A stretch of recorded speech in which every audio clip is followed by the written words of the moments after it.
Pada zaman dahulu kala, di sebuah negeri yang disinari matahari sepanjang tahun, terbentanglah Mesir. Tanah penuh misteri dan keajaiban, sungai Nil mengalir tenang, membawa kehidupan bagi tanah-tanah subur di sekitarnya. Piramida-piramida raksasa berdiri megah, dan patung Sphinx tersenyum yang menjaga rahasia zaman. Di tengah kemegahan itu, rakyat hidup dengan cerita dan harapan, menanti sang pemimpin bijaksana. Lihat! Kapal-kapal besar datang di sungai Nil. Apakah itu hadiah dari negeri jauh? Mungkin, ayah bilang, Mesir adalah negeri yang dihormati oleh semua. Raja dan ratu kita sangat bijaksana. Anak-anak, mari bantu ibu bereskan dagangan. Hari ini kita akan melihat pawai besar di istana. Semoga sang putri kecil muncul juga. Putri Cleopatra, katanya dia pandai bicara banyak bahasa. Aku ingin jadi secerdas dia saat besar nanti.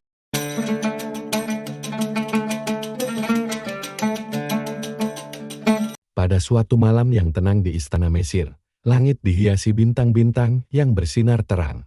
Seolah menyampaikan kabar gembira, udara harum oleh dupa dan bunga teratai. Di dalam kamar istana, terdengar tangisan pertama seorang bayi perempuan. Ia lahir di bawah sinar bulan dan dipercaya akan membawa cahaya bagi seluruh negeri. Paduka Ratu, selamat. Putri kecil telah lahir. Ia sehat dan sangat cantik. Terima kasih. Para dewa telah mengirimkan anugerah bagi Mesir. Lihatlah matanya, begitu tajam dan cerdas. Ada bintang jatuh tadi malam. Mungkin itu pertanda bahwa ia akan menjadi ratu besar suatu hari nanti. Paduka Ratu, putri kecil ini lahir dengan sangat kuat. Detak jantungnya tenang. Napasnya stabil, seolah-olah alam sendiri yang menjaganya. Terima kasih. Tabib, lihatlah. Tangan mungilnya menggenggam jari saya begitu erat. Ia membawa harapan. Dalam kitab langit dan bintang yang saya pelajari, anak yang lahir di malam seperti ini, di bawah cahaya bulan penuh, akan tumbuh menjadi pemimpin besar. Kalau begitu, ia akan menjadi terang bagi Mesir. Namanya adalah Cleopatra. Nama yang agung, Paduka. Semoga dewa-dewa memberkati perjalanan hidupnya. Waktu berlalu, Cleopatra tumbuh menjadi gadis kecil yang cerdas dan ingin tahu. Saat anak-anak lain bermain di taman istana, Cleopatra lebih senang duduk di ruang belajar. Ia belajar bahasa Yunani, Mesir kuno, membaca bintang, dan memahami sejarah negerinya. Ia tahu, suatu hari nanti, ilmu yang dimilikinya akan membuatnya menjadi pemimpin yang hebat. Cleopatra, hari ini kita akan belajar bahasa Mesir kuno. Coba bacakan simbol-simbol ini.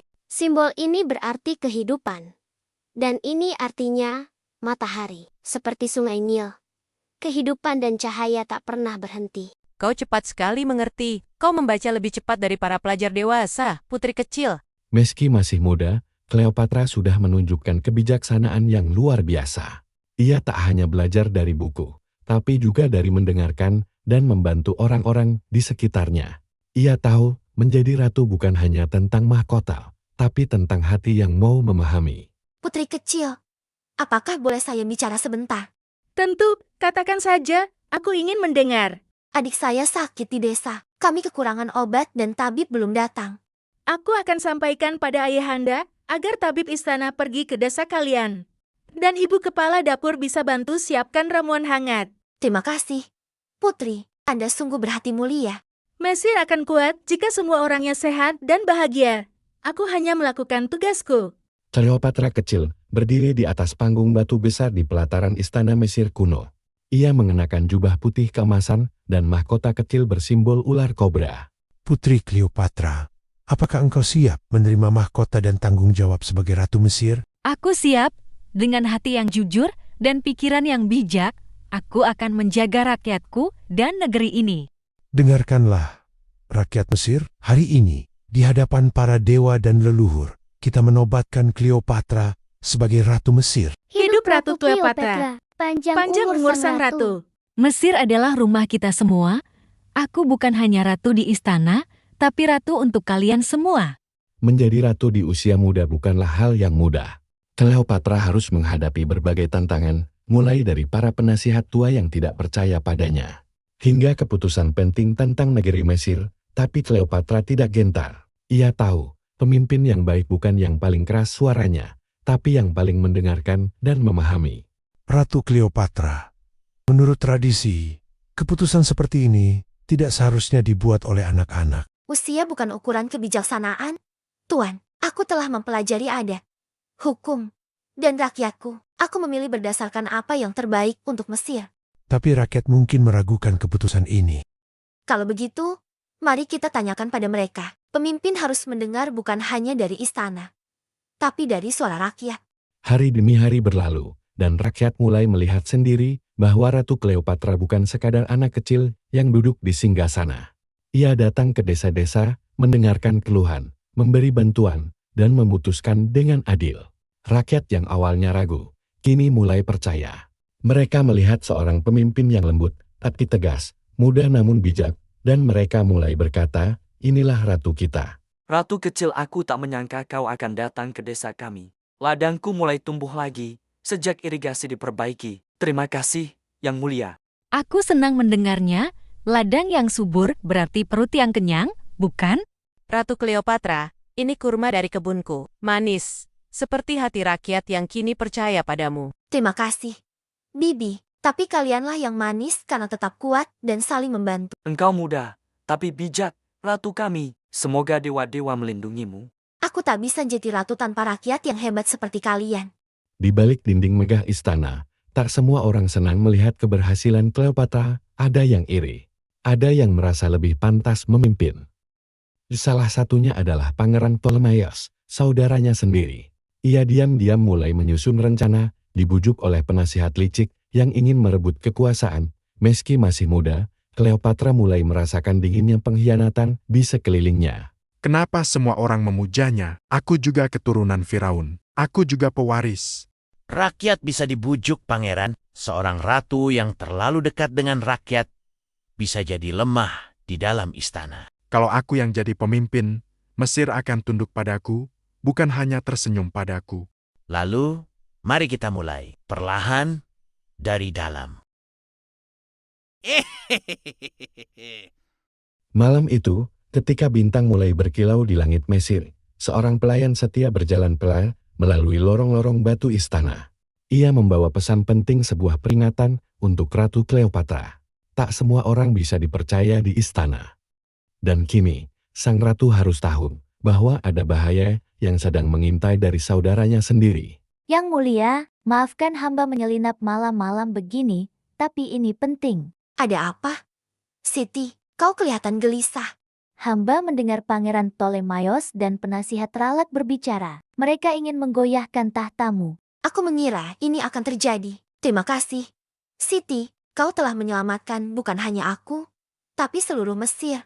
Hamba selalu di pihak ratu yang adil dan mencintai rakyatnya. Bila aku harus melindungi negeri ini, maka aku harus bersiap. Diam bukan pilihan. Kleopatra tahu, kekuatan sejati tidak selalu datang dari pedang atau tentara. Ia memilih jalan lain, kebijaksanaan. Di ruang rahasia istana, ia mengundang penasihat-penasihat setianya. Dengan suara tenang, ia menyusun rencana untuk menjaga Mesir tetap damai tanpa membuat rakyat panik. Kita tidak boleh melawan dengan kemarahan, tapi kita juga tidak bisa diam. Yang Mulia, jika kau mengizinkan, kami bisa memanggil penjaga istana untuk menahan mereka. Tidak, bila kita bertindak terbuka, rakyat akan takut. Aku ingin melindungi istana, bukan menciptakan perang saudara. Lalu, apa yang akan ratu lakukan? Kita akan ajak Ptolemaios bicara di ruang sidang terbuka, biar rakyat melihat siapa yang mencintai Mesir dan siapa yang mencintai kekuasaan. Sungguh, seperti ibumu dulu, bijak dan berani. Balairung istana dipenuhi orang, rakyat, bangsawan, penjaga, semua hadir menyaksikan pertemuan penting. Kleopatra, ratu muda Mesir, berdiri tegak di depan singgasananya. Hari ini, kita berkumpul untuk mendengarkan ratu kita dan Pangeran Ptolemaios. Mesir butuh kejelasan. Rakyatku, aku putra Firaun juga. Kenapa hanya Kleopatra yang duduk di takhta? Kau benar, saudaraku. Tapi tahta bukan soal siapa lahir lebih dulu. Ini tentang siapa yang peduli, siapa yang berjuang. Aku tak ingin perpecahan. Jika saudaraku ingin membantu, pintu istana terbuka. Tapi jika ingin merebut dengan kebencian, maka rakyatlah yang akan memutuskan. Tapi hari itu, bukan kekuatan yang berbicara, melainkan kebenaran. Kleopatra tidak hanya dikenal sebagai ratu yang bijaksana, tetapi juga sebagai sahabat sejati bagi rakyatnya. Ia membangun sekolah, taman, dan tempat berbagi, hatinya tetap lembut, meski kepalanya penuh beban kerajaan. Sebab di balik seorang ratu yang hebat, ada persahabatan dan kasih yang setia menjaga.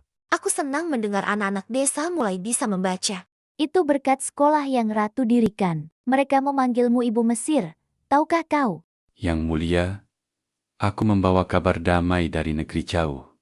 Dan pujian untuk ratu yang membuat Mesir bersinar. Damai adalah hadiah terindah. Terima kasih, teman baru. Tahun demi tahun berlalu, Cleopatra tumbuh menjadi ratu yang dikenal di berbagai negeri. Bukan hanya karena kebijaksanaannya, tapi juga karena kecantikannya yang alami dan sederhana. Namun yang tak banyak tahu, kecantikan Cleopatra bukan hanya dari luar, tetapi dari hatinya yang penuh cinta untuk rakyat. Rambut ratu selalu wangi. Apa rahasianya? Minyak zaitun dan kelopak bunga mawar.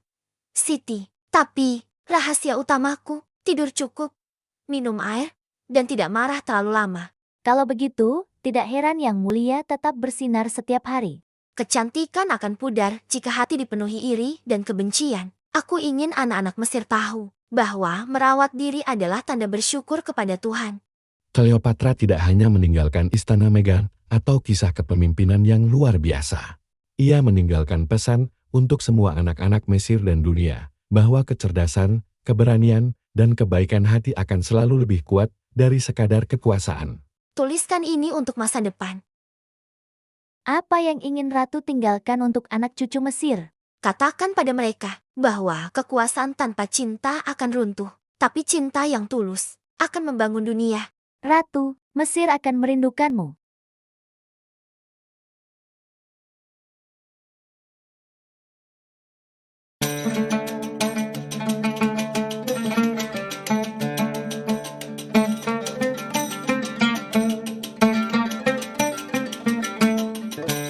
Terima kasih telah menonton Fun Kid Story.